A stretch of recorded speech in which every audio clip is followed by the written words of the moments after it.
Hello, everyone. Welcome to our third webinar of the series on mapping your future. For those who attended the first and the second sessions, I'm excited to see you all again, and I hope you are feeling just as enthusiastic as I am today about today's session. And for those who are joining us for the first time, I'm also excited to meet you all.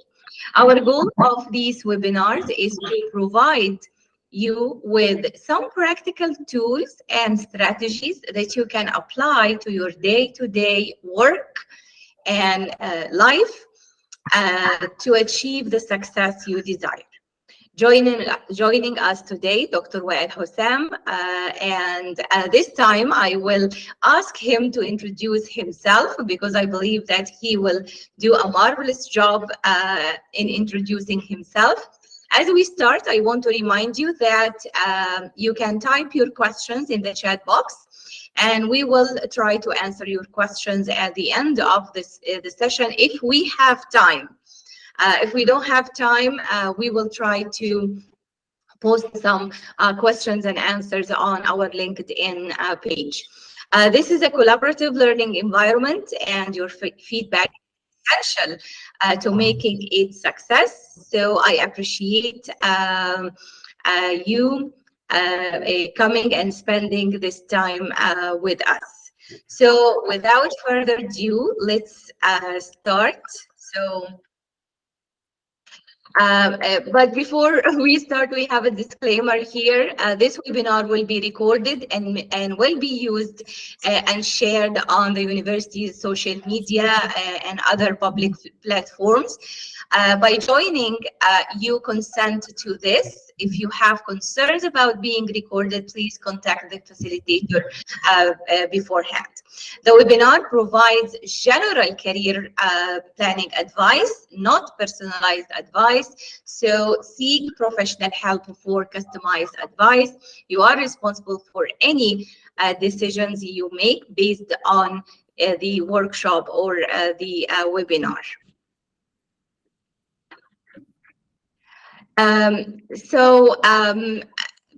We are here to delve into the most critical soft skills.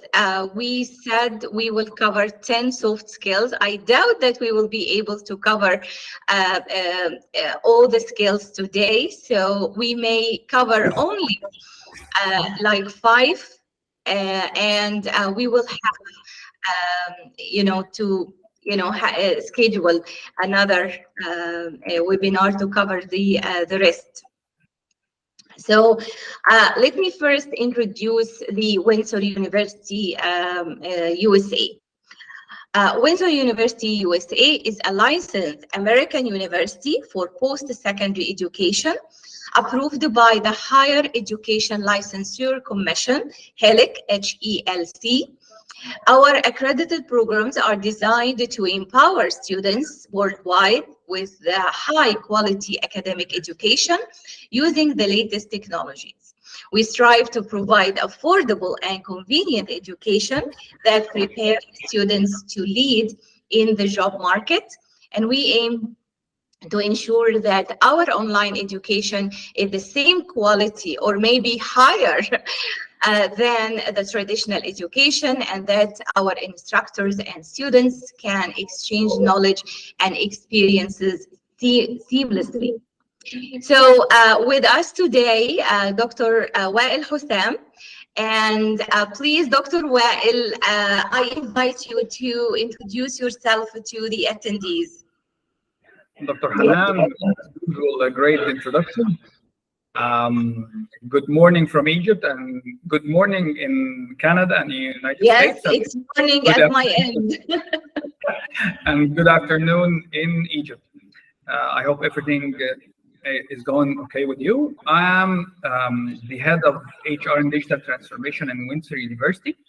I've recently joined with all the pleasure and pride for this. Actually, I used to be an HR and digital transformation expert. I used to work in corporates, and I used to teach as a visiting lecturer in the postgraduate studies in a number of universities in the Middle East. I will brief this and end it here, and let's start directly. So to utilize time, I believe that we Okay. now have like 50 minutes, and it's not going to be sufficient for the whole required skills. Okay, okay. But before we delve into today's webinar, I want to highlight that recently we are organizing a certificate in HR, Human Resources Management, under the supervision of Dr. Weal, and I invite you to visit the university website to get all the information about the certificate. So today we will talk about the 10 soft skills. As I said earlier, we will not be able to cover all the soft skills, so we might manage to cover 5. So let's quickly understand why soft skills matter. And I want to share something I heard from my previous manager. He said, we hire people for their technical or hard skills, and we fire them for their soft skills. Wow. Yes. Whoa. Actually, this is new. I've always heard it: hire for the personality and train for skills. Now we hire for technicality and fire for soft skills. Very short, actually, very short. Yeah, and actually, this what he said made me, think of the balance between having technical and soft skills. Yes, technical skills are important, but it's the soft skills that enable us as professionals to interact with others effectively and constructively. And the soft skills allow us to, how can I say, showcase our technical abilities. Maybe we need to adapt to new circumstances or solve problems creatively. So soft skills are very, very important. I do agree with you, Dr. Han, and especially when it comes to the team form of performance. Of course, on personal level, it helps a lot with individuals and professionals to rise up the ladder. But the thing is, on team front, it's crucial. You will never find a team without a leader, a performing team without a leader. You will not find a highly performing team without coherence between the team members and the understanding and the processes, the 1-2 thing, the tiki-taka in football thing, if you're into football. Yes. So it's very essential. Soft skills, of course, are the most important. So what do you have for us? Okay, so first let me talk about the skills that we will cover. As I said, we will not cover all of them, but we will talk about communication, active listening, teamwork and collaboration, adaptability, problem solving, critical thinking, leadership, emotional intelligence, creativity, It's and going to be a innovation. very rich discussion, I bet. Yes, yes, I think so. Yeah, and you can see that most of these skills are critical in the workplace. So no matter where you work or what's your role, you will need these skills. Yes, of course. Yeah. So let's delve into the first skill or skills, communication. Well, it's the mother of all skills now. I can simply call it this way. Yeah. In my mind, of course, it's essential, but it's not only on the personal skill of everyone. You need to think it on the processes and policies front. Communication for the organization is a skill. that leaders need to think of, in a systematic way, not only personal skills and the ability to handle people, the ability to build rapport, the ability to convey your message to others, the ability to listen, the ability to show empathy to people.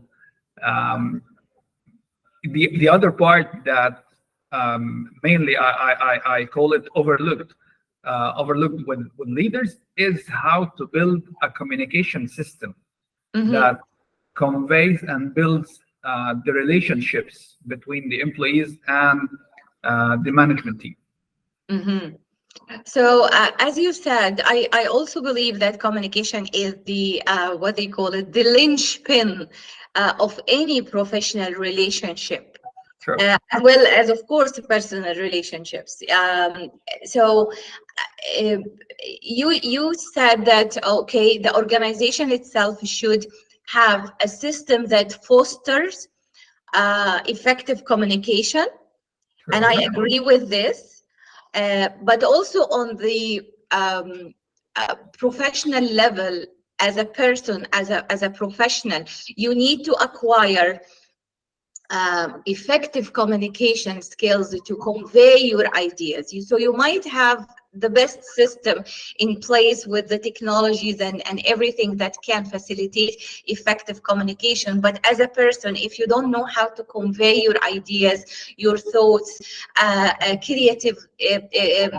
clearly articulate your ideas or the solutions that you are proposing, so no matter how the system is good, it's still missing that personal element. True, Dr. Hanan. Let me add one thing. Yesterday I was teaching in the MBA program, and we were speaking about the professional competencies. Specifically, we talked about the HR competencies. One of the main competencies is the ability to build relationships, the ability to communicate.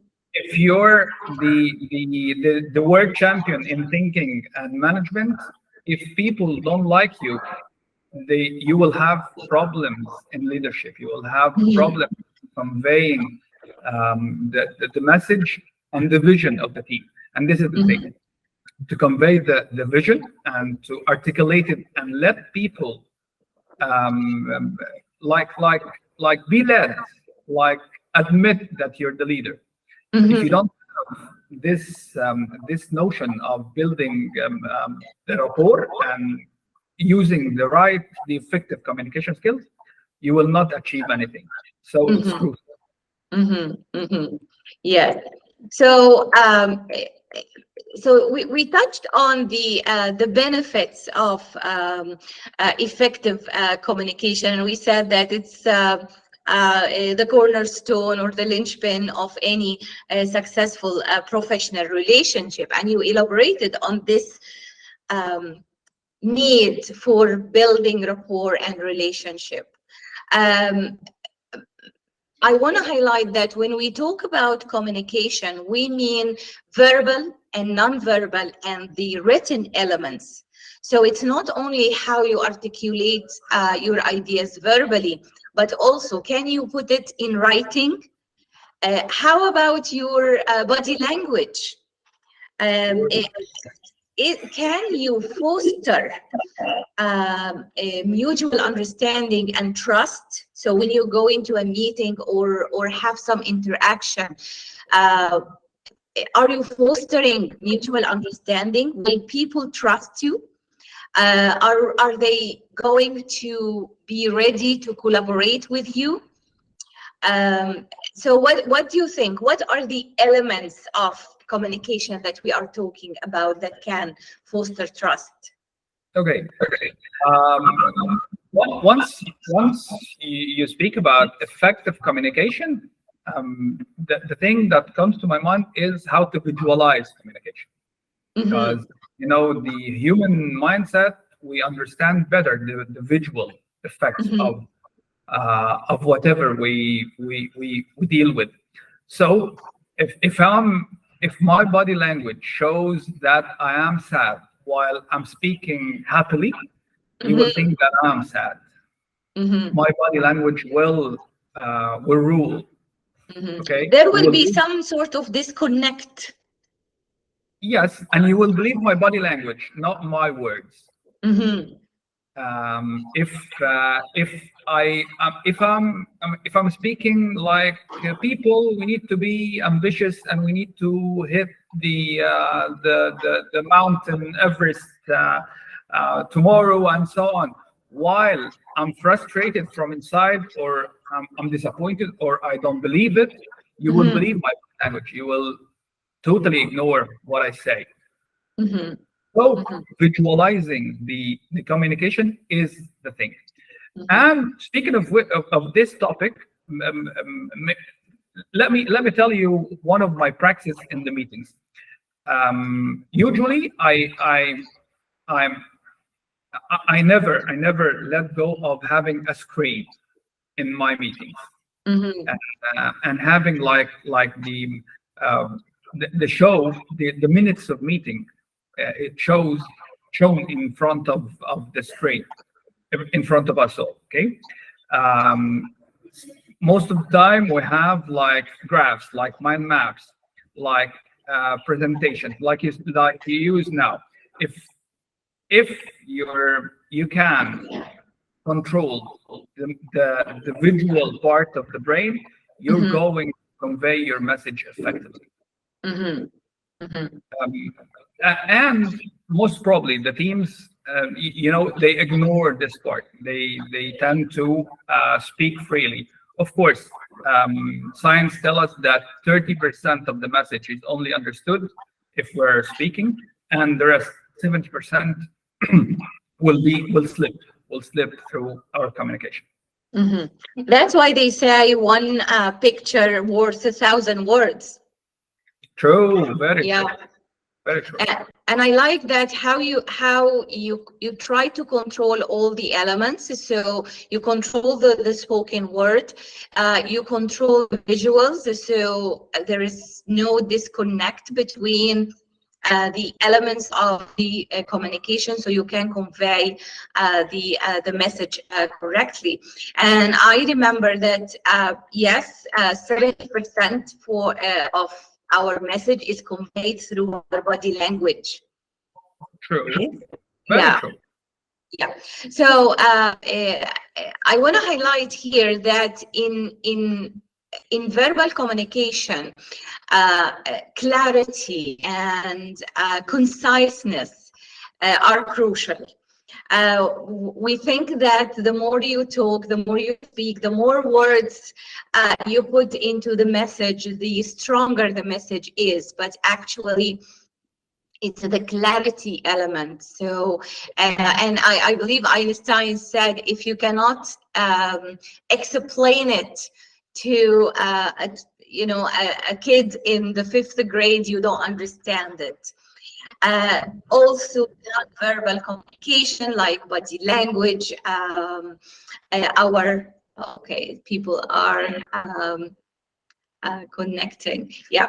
Our facial expressions. Some of the experts talk about our micro facial expressions, and this is something that we pick without noticing. So our brain will see the macro, the big one, but subtly we will pick the micro facial expression that, and it might puzzle us. Why I feel this feeling, So yes. It plays a crucial role. How about communication? I'm sorry, I lost the voice.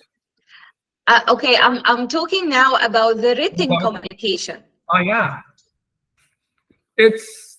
of course it's very important. Let me ask you this: in the Middle East, we used to have foundational courses in writing emails and so on. Is it similar in the US? Yes, Yes, and in Canada, yes, we have business writing courses, basic writing, academic writing. So you write for the audience. Oh yeah. Yeah. Actually, in my mind, it's an initial skill you need to have. And of course, just as you said, it's not about writing large paragraphs and so on, being concise, being systematic. In my mind, I just program myself in writing, of course, in short paragraphs and then Yes. bullets. Yes. I I split my message in bullets so it become very clear and very targeted. When the reader reads it, I try the max to convey my message in small amounts of Yes. like clear instructions or clear ideas, clear separate ideas.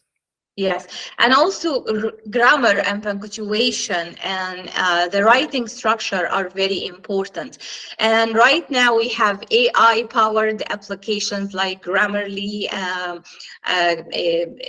Copyscape, something like these applications that can help with the grammar, especially in English and other languages. Maybe in Arabic, we haven't reached that level yet, but as English is the business language, the global business language right now, we have some applications. However, from experience, if your command of the language is not good, no matter what application you are using, will bridge the gap. True, but actually, you hit on two important topics now.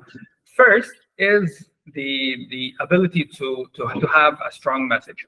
I will ask you this question once again: is it in the Western side? Is it crucial to have a fluent English speaker, for example, to hold a position, a role? Is it essential? Or Okay, yeah, but let's explain the word fluent. So, fluent means that you have an excellent command of the language, the grammar, the structure, a vocabulary. Uh, if you are talking about the accent, it's different. okay, Fluent yeah, means that I can convey the message clearly. I understand the jargons of the industry I'm in. Um, Even if I have a slight accent. And actually, I even said it last time, professors, when I was studying for my 2 masters, they came from all over the world, here in the biggest universities in Canada, and they had slight accent. And even we have regional accents. So true. people grew up in a certain region, for example, they will have a way of saying things, and they might have a dialect, using certain words or certain expressions to explain certain situations. So fluency in terms of amount of vocabulary, the understanding the mechanics of the language, yes. Fluency in terms of speaking a British accent or English accent or American accent or Australian accent, no, it's not necessary. No. Actually, thank you so much for this. And I mean to emphasize on this because, guys, the accent is not a barrier. The mindset is, the personality is, the Yes. cognitive ability is. So I was just watching this show on the TV, and they had a guest of an Egyptian scientist who lives in Switzerland, and the guy was amazing. He is a brilliant guy with an accent. Yes. So no problem. He's a brilliant guy, and they use his mind, not his tongue. So let's use this in organization. It's very important for HR people, for leaders, to differentiate between, like you said, fluency in conveying and understanding language, and let the accent aside of this. Yeah. So now we are talking about the verbal communication side. So it's about the words you use, the sentence structure, and also the tone you are using. So we have like the body language, the scene one. There's also the audio, subtlety, like the tone of the message itself. So it's about what you say, but it's more about how you say it. Definitely. I want to clap. Actually, it is. It's never what you say, it's how you say it. Yes, yes. A very important aspect I have seen, a difference between cultures, is the eye contact. So in some cultures, eye contact is not favorable, especially if there is some authority or power gap. But in the West, I am talking about the States and Canada, and of course the UK, because I have experience in the UK, and my husband has experience in Australia. So he told me eye contact conveys confidence, trust. In some other cultures, why you are staring at me? Of course, we are not talking about staring, but maintaining short, subtle eye contact from time to time, so you can show how confident you are in what you are saying. It's very important, of course. I agree with you. And mainly, I work with the 27 nationalities. But actually, I never had this situation where someone told me, "Why do you stare at me?" Yeah. It was very, very smooth all the time, and it was, of course, a building thing. I used to keep, of course, eye contact with the people that I'm speaking with. Uh, let me tell you one the fact that I face frequently. Mhm. When someone in like a meeting or an interview looking downward is there a lot, especially with the new generations. Mhm. I think that actually I would advise them to practice, um, to let go of the mobile phone, Oh, yes. and, Yes. and practice the real communication thing. Actually, they are great people. They are great communicators when it comes to technology, but in real life, it needs some practice. Of course, they are funny as well, but when they practice it, and I keep Yes. encourage them for this. One other thing is when we're meeting and you find the speaker is not keeping an eye contact with the people in the The meeting. audience. Yes.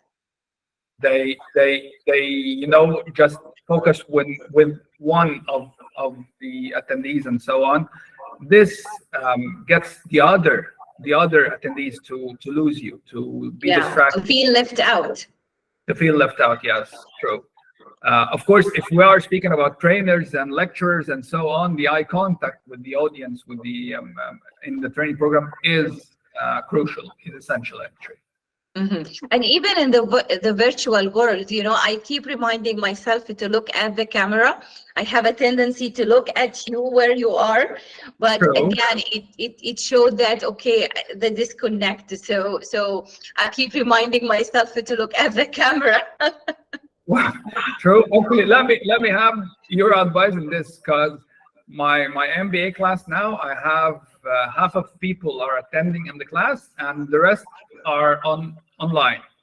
So I suffer. Actually, it's a lot of effort to keep the connection with people in class and Yes. to stare at the camera from time to time. It's Yeah. really exhausting. Yeah, but as I said, you have to keep reminding. When I started teaching online, of course, that was new. Although I was conducting meetings online, but when you are teaching and you have so many people in your class, so I kept, I had a sticker that shows an arrow, and I stick it beside Camera. yeah, the camera, yeah, that Cool. round place, so I can keep reminding myself to look at the camera, and Cool. and of course having some interaction with other attendees. This will help, having this atmosphere of uh, uh, interaction, and we are all together. Speaking of Yeah. which, I've just noted that Professor Bruna Alcaraz is with us. Yes, she is. Yeah, she's attending with us. Yeah, and Dr. Rex, and we have many professionals from Windsor University. Yes. Actually, it's a great pleasure, fellows, to have you on. Yes, and actually, this is a very nice way to acknowledge people who are attending. Um, But let's shift gear back to communication. And I don't want to leave the written communication from the equation, because most of the time we focus on the verbal communication, the in-person communication, and we neglect the written communication. And from my observation, right now we are exchanging reports, we are exchanging emails. Of course, right now, for example, Google issued email writing tools, and we have tools. But again, if you don't have the skill to articulate your initial message, no matter how many writing tools you are using, will make you convey the right message as intended. Truly agree with you. Yes. So especially that we are addressing professionals and MBA students, so we need to focus on it's your verbal, non-verbal, spoken, written communication. It's a suite of skills under the umbrella of communication. True. So what are some of the strategies that we can use to make sure that our communication effective? Well, are we speaking about personal communication, or are we speaking about organizational communication? Let's do both. Okay. For some reason, my screen is frozen, so I hope. Okay. Yes. Now it's working. Yeah. I'm fine. Okay. I can see you clearly, actually. Okay. Well, let me tell you one main strategy that I used to have along the past like 10 years. Basically, to make communication regular, frequent, in some certain events. You know, like if you're going to have the weekly meeting, have the weekly meeting.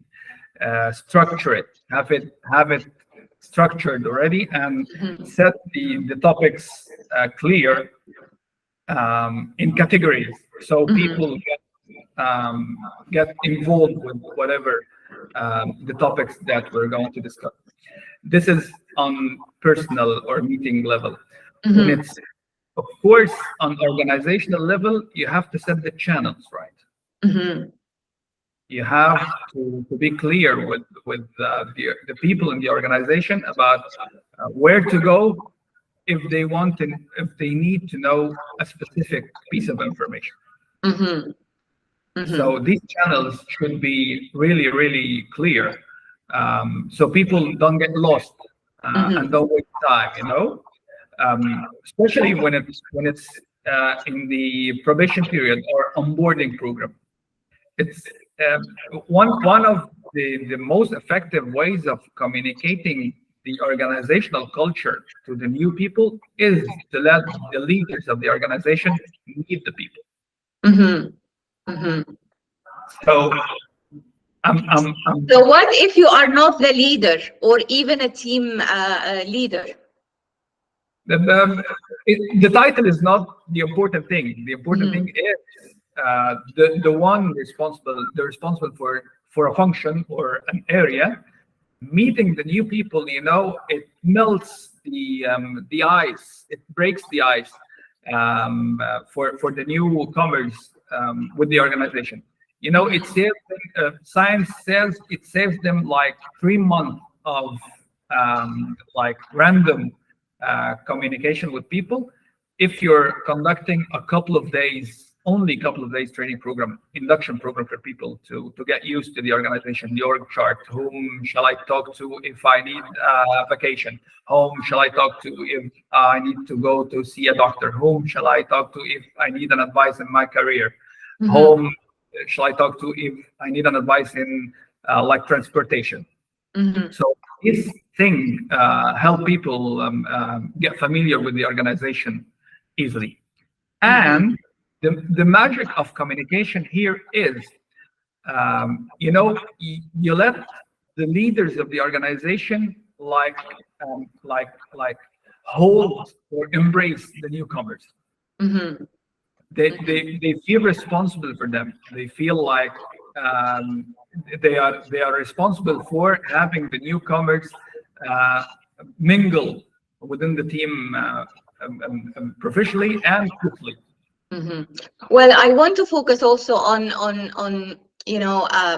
not specifically for leaders, but in general, what I see that if you rehearse your message, and this is something actually I learned from Abraham Lincoln. Okay. Yeah, because I'm obsessed with Abraham Lincoln, and I have read several biographies about him. And one thing that he used to do is to read the newspaper out loud. So he was and rehearsing his speeches out loud. So, for example, if I'm going to attend a meeting, so I write down the main ideas that I want to talk about in the meeting, and I read it out loud.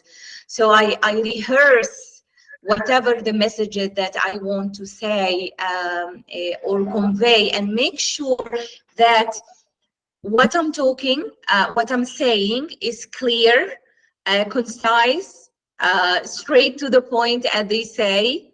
Okay. And I want to share an exercise or something that happened. One of my professors, he asked us to write a paper of 20 pages. So we wrote the paper, and he said, okay, your next task is to make it in 10 pages.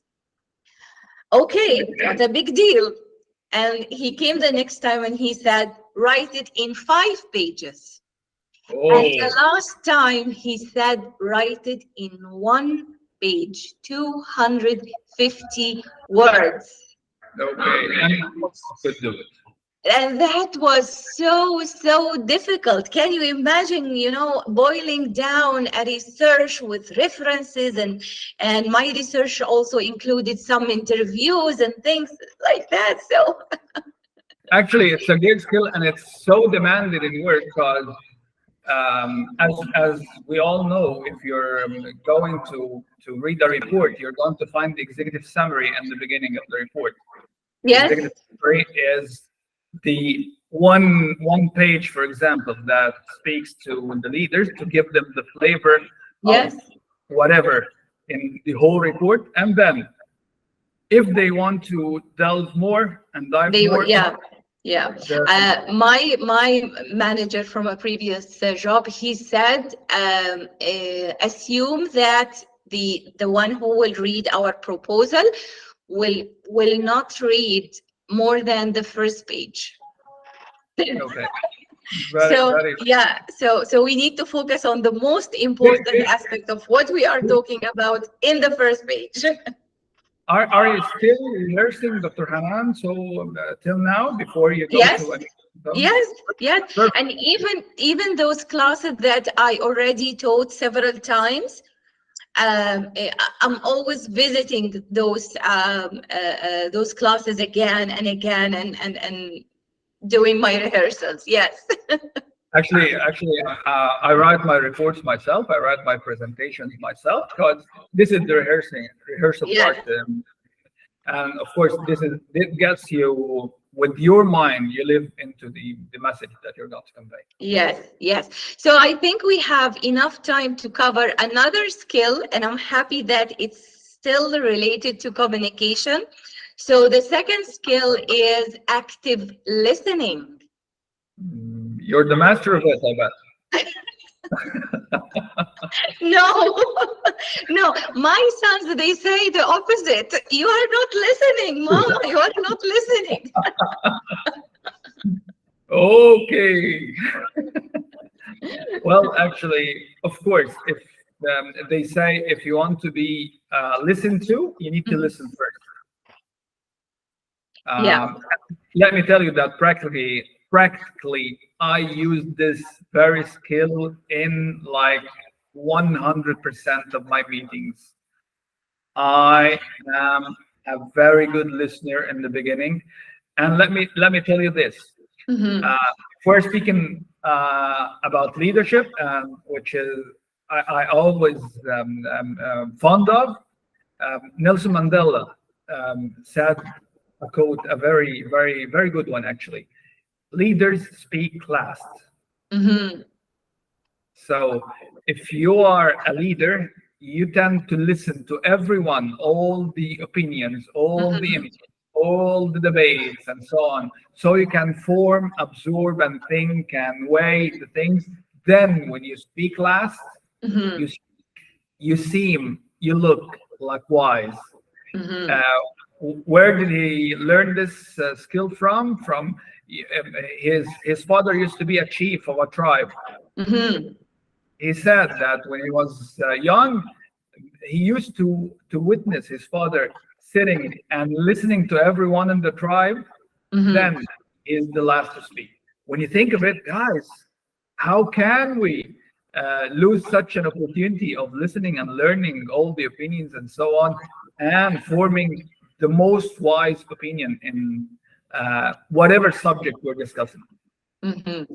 Actually, this reminds me of an event I attended years ago with an indigenous people band here in the area that I live in, and they showed me their practice in discussing something related to the whole band. Band is like a tribe, Okay.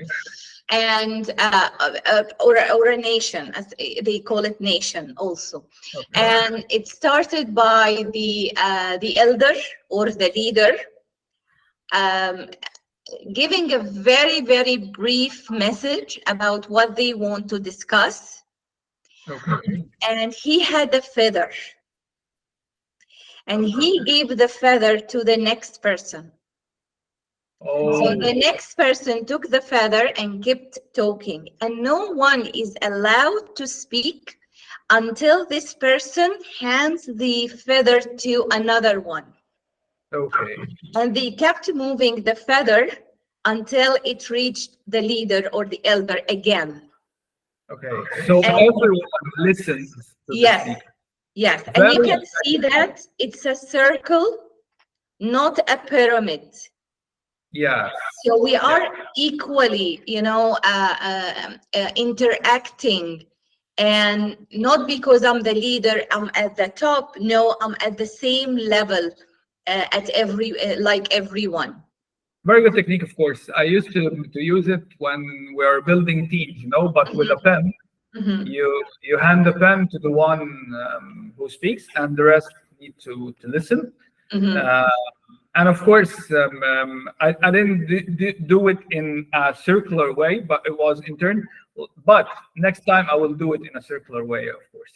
Yes, yes, and I think this circular way, it gives the feeling that okay, we are Everyone. equal, yes, Yeah, and my voice is respected. true. And also, I feel that active listening leads to fewer misunderstanding, because now you are focusing on the message, not to reply, Yeah, but to understand. true, true, very true. Let me tell you this one of the common mistakes in meetings when you find like side talks. Mm-hmm. Mm-hmm. If you are speaking about meeting management and the skills of communication in the meeting, you need to have everyone focusing with the whomever is speaking. So, if you're the moderator of the leader in this meeting, you need to, advise people to focus with the one who speaks, to be empathetic and interact with whatever is being said. One of the nice techniques in this is to like imagine yourself in a situation um, where the speaker is speaking to you only. Mm-hmm. Mm-hmm. You use your mind, you tend to use your mind in this, but it's very effective when you're a meeting and try to focus with one person and imagine that you and him or her alone in this meeting. It's very effective. You find yourself in total focus with it. Mm-hmm. And I believe it also demonstrates respect. And actually, to gain respect, you have to give respect first. True, true, though. Mhm. True, though. Mhm. And in certain situations, active listening is crucial, especially when you are talking to colleagues, clients.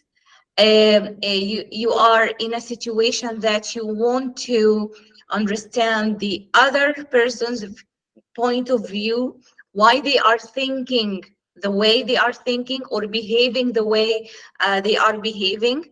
And also when you want to convey to the other person that they are valued, Yeah, and they are heard. true. Once again, we're going to ask the same question: how to show that I'm actively listening? How to show it? Okay, please answer it. We need to master the eye contact. Once again, Yes. we need to answer the nodding, the head nodding with Yeah. the speaker. You need to answer to master the facial expressions to show that you are in focus with whatever. Mhm. Uh, one of the defects in leadership, if we're speaking about leadership, if you are going to nod, whether agreeably or refusing whatever is being said with the talker, because being a leader is affecting the others' opinions. Mhm. So Mhm. if you're a leader, you need to maintain being neutral with whatever Mhm. being said. So Mhm. it's very important for you as a leader to be active listener, to just to listen and not to Mhm. show sides. Mhm. Also, I think it's very important to paraphrase what you understood from the message. So I can keep nodding, and nodding and nodding, but Yeah, actually my mind is wandering elsewhere. So I feel it's very important to paraphrase the message. So you make sure first that you understood the point that the speaker is talking about, because I might listen to you, but I focus on a specific part of the message, not the whole message. So by paraphrasing and repeating what I understood to the speaker, it will show my active listening. of course, that will keep us on the same page. Actually, we can add like mirroring as well. Yes, Uh, yes, and we use the same technique also in negotiations. True. Mirroring. Yes, true. So Yeah. what is hearing? So for people who listen to us, you tend to like imitate the speaker and do just as he does, or re-say some words of whatever he's saying to convey the message that you're actively listening and in total focus with the speech.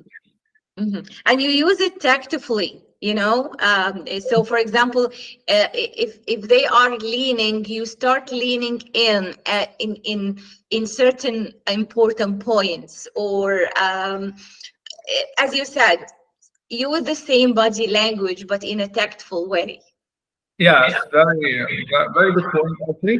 And of course, it will get us to the posture Mm-hmm. with Mm-hmm. the body posture when you're listening.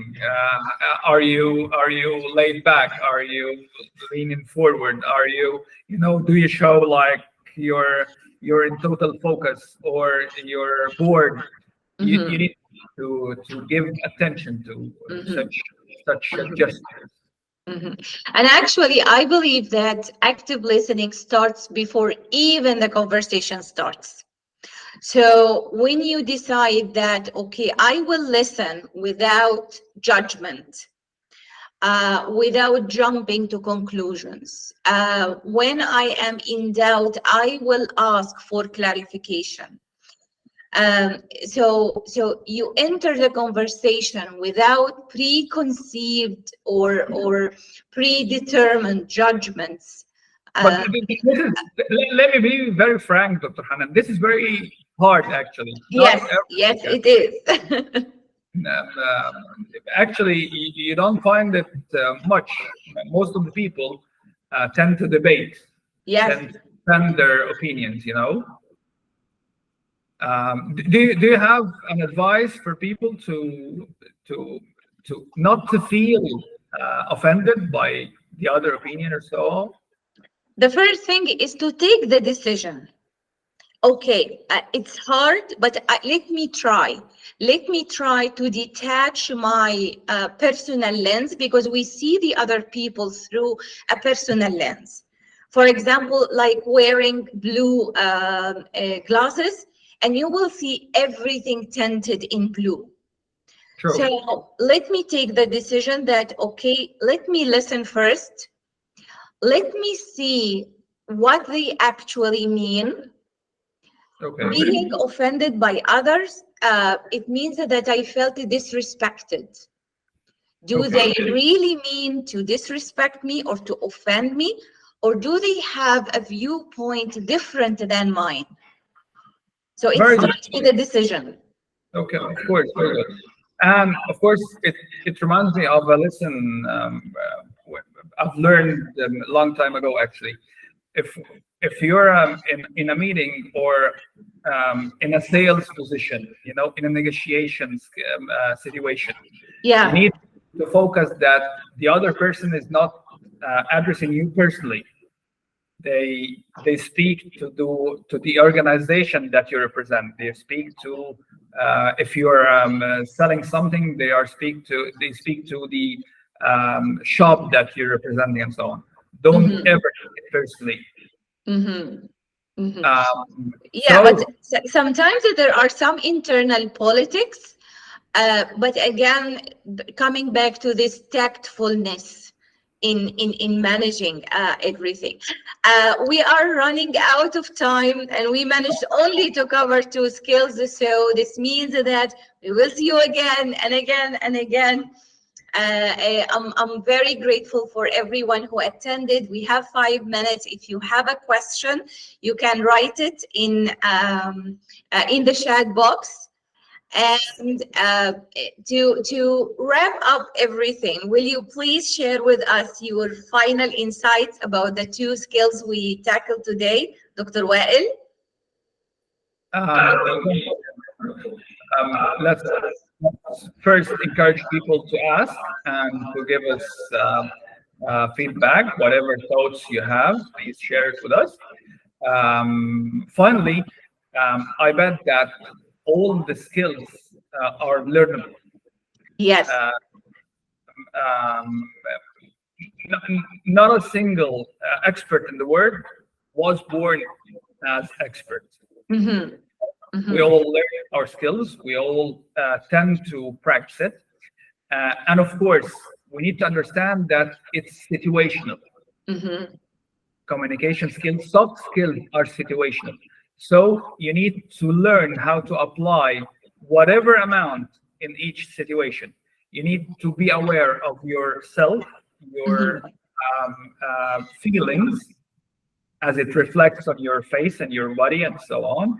You need to be aware of your movements. Uh, Mm-hmm. you need to give it a thought, when we're in a communication skills training, we tend to do some exercises for people to be aware of whatever they're doing, and we keep doing it for like a month or so, even at home, at work, and they get exercises and so on. When you master it, you can do it, like subtly. Mm-hmm. Mm-hmm. Yes, I totally agree. I just remembered that I want to announce that I am on June 10th, we will have a webinar with Dr. Rex Holiday, and we will talk about interculture communication. Dr. Rex is a professor with Windsor University, so it will be a continuation about the theme of mapping your future. And of course, we will also meet Dr. Weal in the future, and I will announce the dates. So because we still have 8 skills that we we want to tackle. Actually, I bet that the conversation with the Rex is going to be one of a kind. Yes, yes. I will never miss it, of course. Yes, yes, and this is specifically um, to support our students and our followers who interact with people from different organizations, different cultures, and of course today we tackled communication skills and active listening. And thank you so much for being with us, Dr. Well. It's always pleasure to have this discussion with you. And thank you everyone for attending our webinar. And please take few minutes to explore our programs. We are launching new programs soon, and go through the our MBA program. It's one of a kind. Dr. Well is a professor with us. I teach also in this program, and with the cost and the flexibility, I think this is an opportunity you cannot miss. It is actually. I will see the opportunity, Dr. Hanan, to invite people for the new HR training program. Yes. It's actually unique, and as you said, it's so affordable, and the material is actually Rich. very rich, and Yes. it's global. So I'm gonna be very excited to announce that the HR program is going to be launched very soon. Yes. In fact, of course, to learn a lot while being an instructor in this program. Yes, thank you so much. And please follow us on LinkedIn. We will share lots of insights and lots of wonderful stuff. And of course, a recording of this webinar will be posted on the YouTube. I hope also you share the recording with your audience as well. Sure. And thank you so much. So we finished our time. Thank you for having me, Dr. Hanan. Thank you, fellas, for being with us. Looking forward to seeing you again. Thank you, everyone. And I will see you in a couple of weeks. Thank you. Bye-bye. Bye-bye.